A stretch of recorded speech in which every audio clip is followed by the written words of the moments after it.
Shalom, shalom, shalom. All praises to the Most High Yah. This is truly the day that Yah has made, and I will rejoice and be glad in it. And I do hope that you are well and that you are still trusting only in Yah. I've had, let me say, let me not say have. I have great issues with death and dying. I don't like it. I hate this. It takes me a very long time to process when someone has died, especially someone that's close to me. I remember about 2 years now this year, our dog would have died. And we would have had her April for 10 years. And she developed a heart problem. And I remember the last 2 weeks of her life, she was breathing and breathing and breathing. You know, the doctor gave us medication to help her heart, but he kept telling us her heart. He didn't tell us she was going to die, but he kept saying to her, that's her heart, man, her heart. But we realized he'd given us exactly 2 weeks worth of medicine, because after 2 weeks, it wasn't helping. And that Sunday, we took her to the beach. And early that Monday morning, as she normally does, once she hear you up, she came to the room. And she came walking very slowly. I was praying, and she came to me, and she just was looking at me, still eyes, and her mouth was open a little, but I could see she was breathing heavily, like. And I pet her, and I was saying, April, we're going to take you to the doctor today. We're going to take you back to him. And her eyes was just locked on me. And I began to sing to her and pet her, and she just was looking at me, and I, in my spirit, was like, get Ariel, because she was my daughter's pet. And I got up and I said, let me go get Ariel. And she came behind me, and I saw like she fell a bit, like her legs gave away under her. I didn't realize she was dying. And so I went to the room to get Ariel, but I said, I didn't want to wake up. But as soon as I turned away, Ariel followed me. I said, where is she? And Ariel picked her up. And as Ariel picked her up, April's head went on Ariel's shoulder. And Ariel went and sat out in the front area with her. And about 5 minutes later, if that long, Ariel called to me and said, Mommy, come. And when I went out and I turned on the light, April's head had fell back and she was gone. And I said to my daughter, I said, she's gone. And I was like, wow. And to see her lifeless body, and then you begin to see some like spittle came up. And I was like, oh my goodness, that was the first time I'd actually experienced anything losing their breath, like with their breath left them. And so I thought about it, and I said, you mean for that old process that she was actually, her breath was leaving her. And I've heard since how persons, I had a childhood friend died last year, and my mother was telling me she was in the clinic, and they said she was snoring. And I was like, oh, so I mean she's conscious, but then she died. So I said, oh my goodness, so that meant that she was actually breathing hard because her breath was leaving her, and that gave me a new insight as to the process of dying. Your breath actually leaves you, and it takes I guess it doesn't just leave, it's a process of your breath actually leaving your body. And I've not experienced this. Many people die, but I've never actually experienced or been in the presence of someone while they were dying. And so that was really, really eye-opening to me, and it was even more concerning. I think I hated death more, but I got an understanding of what actually happened, because I remember when a childhood friend of mine had died, and I actually touched his body in the coffin. First time I touched a dead body, and it was, well, of course, cold and just heart. And I was like, oh my goodness. And that did something to my mind, because I was like, oh, just understanding the process of death and what happens to the body, you know. And I hate death. I know it's something that we all have to go through, and I know the spiritual side of it. We talk about life after death and the resurrection and all of that, but I'm talking about the natural part of it now, the actual natural process of someone dying and losing their life. I don't like that. I have difficulties with it. I hate it. I really hate it. And so many people are dying and so many people are losing their life. And like death is all around us. Some people take it very nonchalantly. I was watching a video on Facebook last night of a young man that was killed on the street. They must have had some party or something. And the person who was recording it was saying, oh, they kill him. He recording it. They were hitting him, beating him. He said they beating him with his own gun. And after they had beat him enough, I guess they shot him. And what disturbed me was the person who was in the video. You could have seen other young men just gingerly walking past as if nothing was happening, walking slowly by and actually watching what they were doing, and people were moving around the camera. You heard a few females screaming, but for the most part there were people just walking by like they trying to see what was happening. You understand me? And I'm like, how are people so relaxed with dying and people losing their lives? Do they really understand that that's for good, eternal, that person is gone forever? And that is what I struggle with. That's it for that person. They're not coming back this side anymore. That is it, final.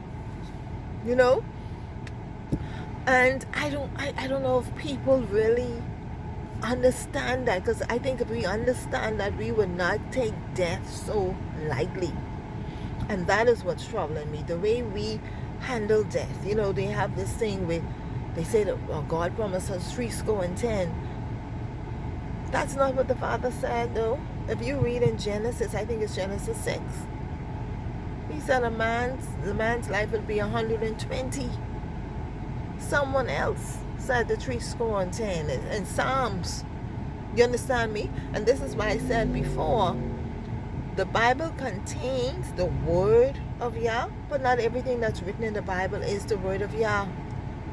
You understand me? And one of the authors of that particular psalm said that. But when Yah said, the Bible said, and Yah said, a man's life will be 120. But we often quote this 10. But many people are not even living now to the 10. I saw someone post on Facebook recently, the newspaper was full of young people, all ages, babies, teenagers, young people in their 20s. Because death has become so common, has become so acceptable. To my aunt's funeral, they wore black, and someone wanted to wear pink, and they objected because she was not that kind of a person. Not many people like her. Today you can't tell the difference between a funeral and a wedding. In fact, you passing now and you see everybody dressed up in all these bright colors, and it amazes me when I see that it's actually a funeral.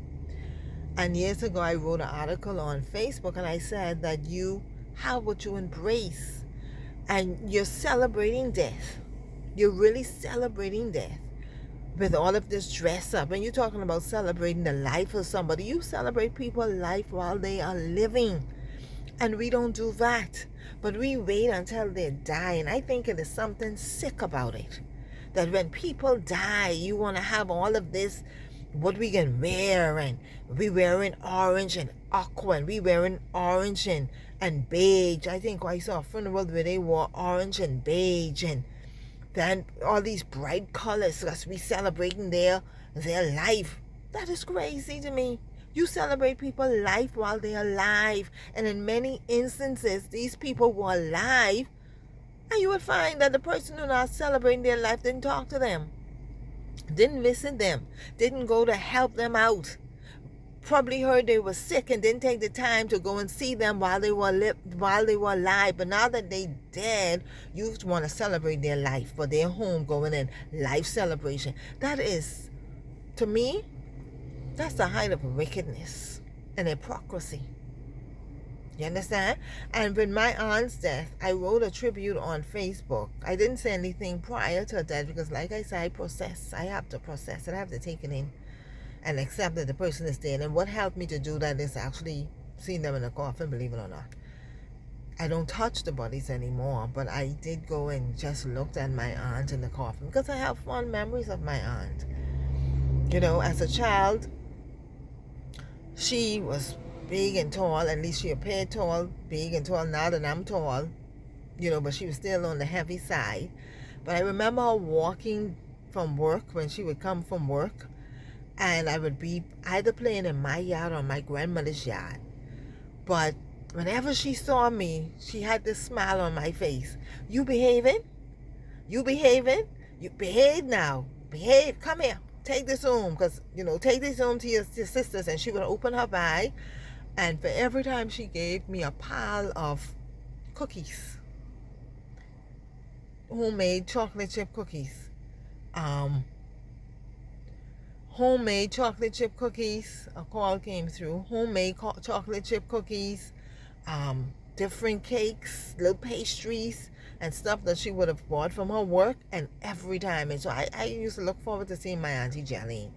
And when I grew up, get older, I visit. When I left to come to New Providence, whenever I went home, I visited her. I went to see her. When I had my first child, I took my child to her, took my son. I visited her, you know. So I visited all my aunts when I went home, my mommy's sisters. I would go in, because you grew up around these people. These people were part of your childhood, you know, and seeing them now that they're older and they're in wheelchair and they're frail, it's like, wow, look at life. You know, this is all a process of life, but it's an adjustment. And so when I was home on this trip, I was like, look, we are now almost the seniors, because I'm almost 50. You know, and so that in itself is an adjustment. And so the people that you would have grown up with, who were your elders, are now moving the scene, and they're actually making room for you. And I'm like, wow. Because I have such vivid memories of my childhood and with my aunties, you know.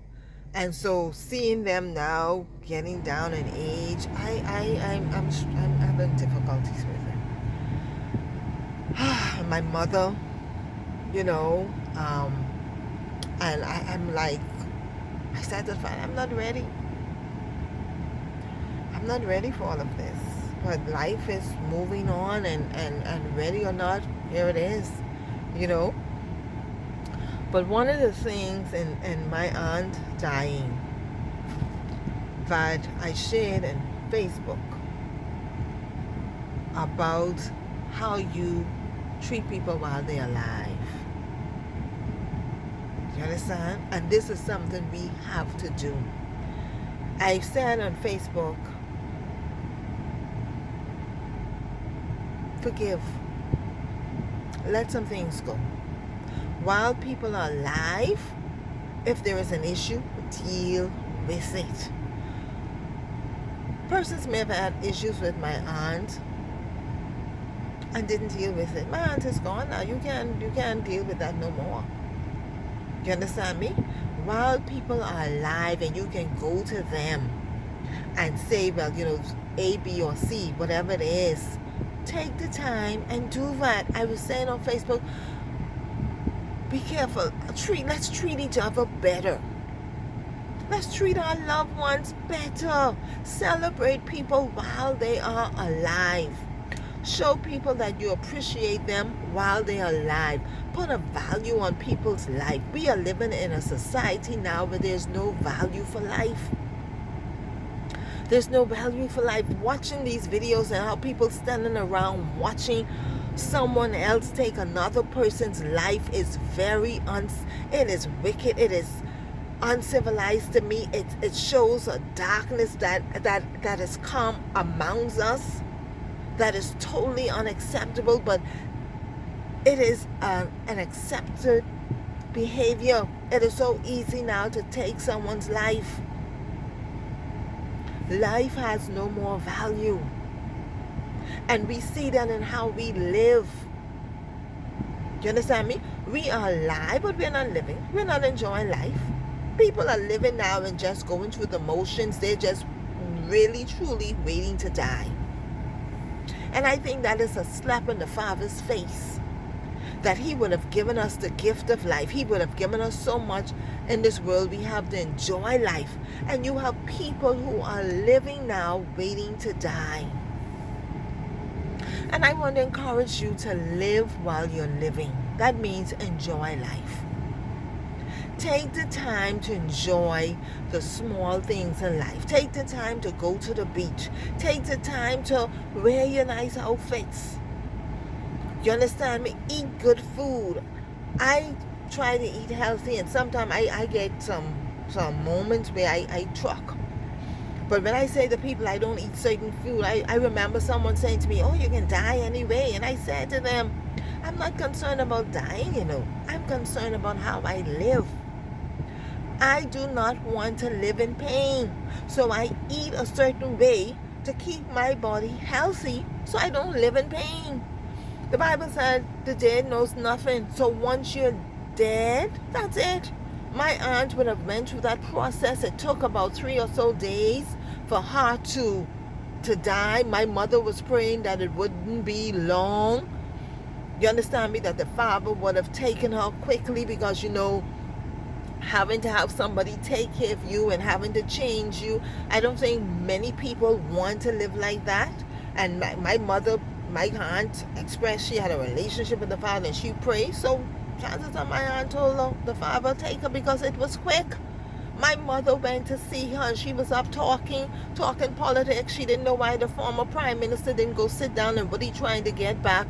And the next day she didn't talk. Her son came to see her and she had stopped talking. And the next day she went into this breathing thing. It's like within 3 days. That was it. You understand? And so it was quick. But I believe she lived how she wanted to live. She lived quiet. She didn't bother plenty people. She was telling me she don't bother to go to church. She don't need to go there. She's read her Bible and she's prayed. And she had a relationship with the Father. She ain't into all of that. And I'm standing there saying, I understand exactly what you're talking about, And, but my message to you today is live while you are living. Live. I right now, that's my focus. That's my goal. Enjoying life. I want to enjoy life. I don't just want to be alive. I think by me enjoying my life, I am expressing gratitude to the Most High. And I have learned that I can enjoy life without getting drunk. I can enjoy life without having illicit sexual activities. I can enjoy life without going to parties and carrying on crazy. And I'm enjoying life. Not Sunday gone, Sunday before that, I went to the beach in the evening and I walked the beach. I went by myself, intentionally went by myself because I wanted to enjoy that time by myself. And after I really walked the beach, I sat on the beach in the water and watched the sunset. And I think that was actually the first time in my life I actually sat and watched the sun literally go down. And as I sat there in that water, the water was so warm, I felt like I was given a gift. I was like, oh my goodness, I watched the end of one day and the beginning of a new day. And I was like, Father, thank you. Thank you. That to me was so special. Sitting there in that warm water, the water was warm, it felt so good, and I watched the sunset. That was a special moment to me. I went home, I wrote about in my journal. The 7th of July, 2024, I sat in the water and I watched the sunset. A beautiful moment for me. You understand me? There was a time in my life where I lived in misery, couldn't laugh, had problems sleeping. I was depressed. When I was in my marriage, I could not imagine spending the rest of my life living like that. I was saying, this is my life? This is it? Because prior to getting married, I always enjoyed life. I was a social creature. And I got married and like to go out was like pulling teeth. To go out and enjoy people's company was almost foreign. And this is why being home and going home this weekend and actually seeing some of my friends, my family was so, I love that, because it was such a long time that I had seen a lot of my family, because my marriage was a mess. My marriage actually kept me away from family. You understand me? When my grandmother came to Nassau sick, my grandmother who I grew up with, who I used to sleep with, I didn't see my grandmother before she died because of my ex-husband would not take me to my aunt's house. And that bothered me, that I was not able to see my grandmother. You understand? And because of my marriage. And so one of the things that I was determined, and after I got out of that marriage, I was going to enjoy my life. For a few years on my WhatsApp status, I had this post that said, my goal in life is to be happy, and it doesn't matter how that looked to anybody. And that is my mindset. I don't mind how you think, what you think about how I live, as long as I am not transgressing the laws of the Most High. I don't mind what you think. I'm not concerned about what you think, as long as I'm not breaking Yah's commandment. See, because that's my guide, that's my standard, and I have learned to live within those boundaries. And that's why I say to people, serving Yah is life. Because the more I understand the law of Yah, and I study his law, which is why someone asked me about my nose ring. When I found out, I always love nose rings, you know. My daughter asked me about it, and I was like, I ain't sure. I have to research that to see if that's Hebrew culture, to see if we won't be sinning. And when I found out that this is Hebrew culture, that is not a sin, I got me a nose ring, because I'm going to enjoy my life. Everything, as long as it does not go against the law of the Most High, yeah, I'm going to do it. And something I would like to do, I'm going to do that. My goal right now is to enjoy life to the fullest, and that's what I keep saying to the Most High. I want to enjoy life. I want the small things. You understand me? I live a simple life, but I live right now a peaceful life. I tell people I don't have no stress in my life, and you can't bring stress to my life. You can't bring toxicity to my life. You can't bring chaos to my life. I didn't live that. I was in that for 18 years, from the beginning straight to the end, still dealing with a little issue of it. You understand me? Because I had to go to court. On Tuesday, I was in court before a Supreme Court judge, because the bank is repossessing what would have been our triplex and our property, because my ex-husband stayed, would not sell it, would not turn it over to me, did not pay me what he was supposed to pay me, and stayed in the place and did not pay the mortgage. So for the last 8 years that I've not lived there, he was living there, and he left in 2019 when the bank first sent us the letter that they were going to take legal actions. He moved out, so he put those 3 of the apartments on rent. I was collecting rent from 3 apartments and paid no mortgage. You understand me? And so the judge looked at me and she's like, how you let this happen? And I was like, what was I supposed to do? And I told her what I did. You understand me? The steps that I took to try to prevent it, going to the bank and everything. But I am convinced that nothing happens. You know, that's me. Nothing happens unless Yah permits it.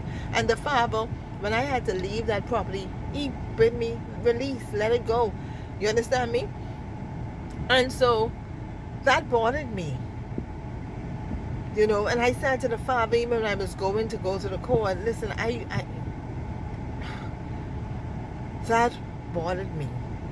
You understand me? But I released, and I'm allowing it. It's not like you do.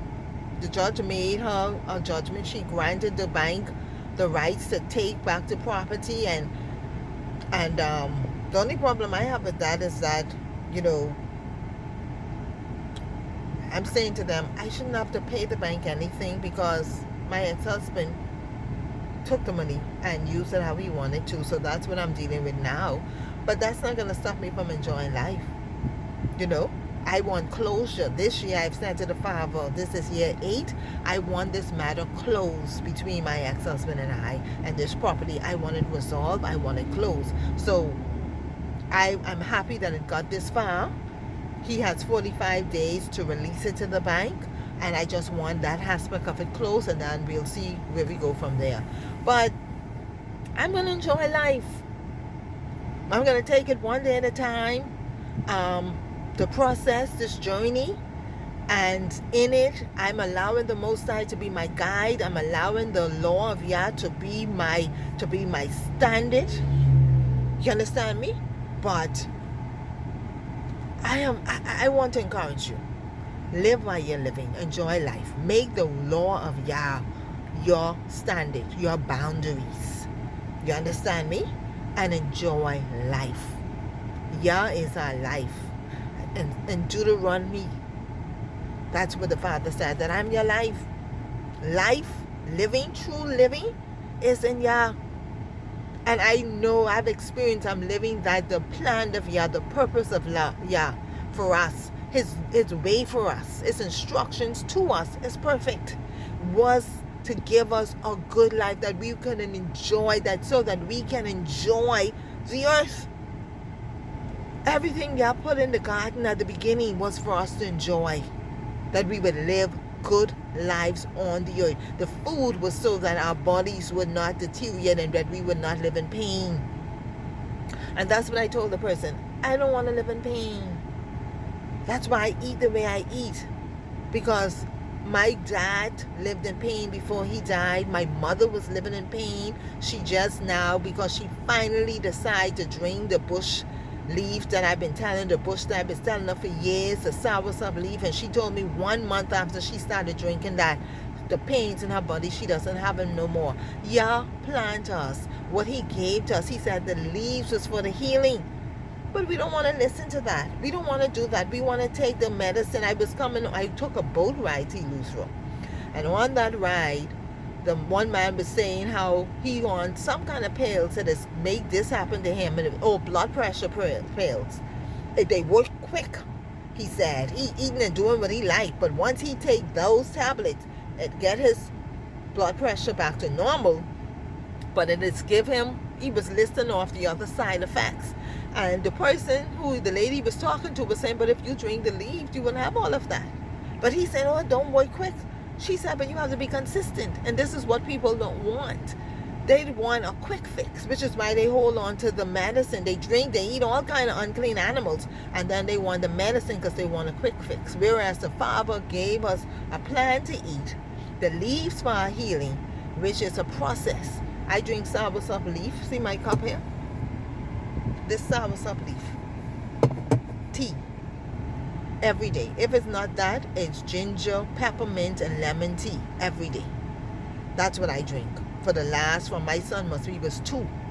And this is why I'm at 50 years old, almost 50. And I tell you, I don't have an ache in my pain. I don't have no blood pressure. I have no diabetes. Nothing. You understand me? Because I believe the word of Yah, that the leaves is for the healing, and I don't take conventional medicine.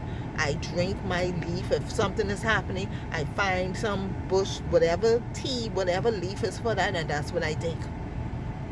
You understand me? And I've raised my children on that. So whenever something is they're feeling any kind of ailment in their body, they go and get some bush.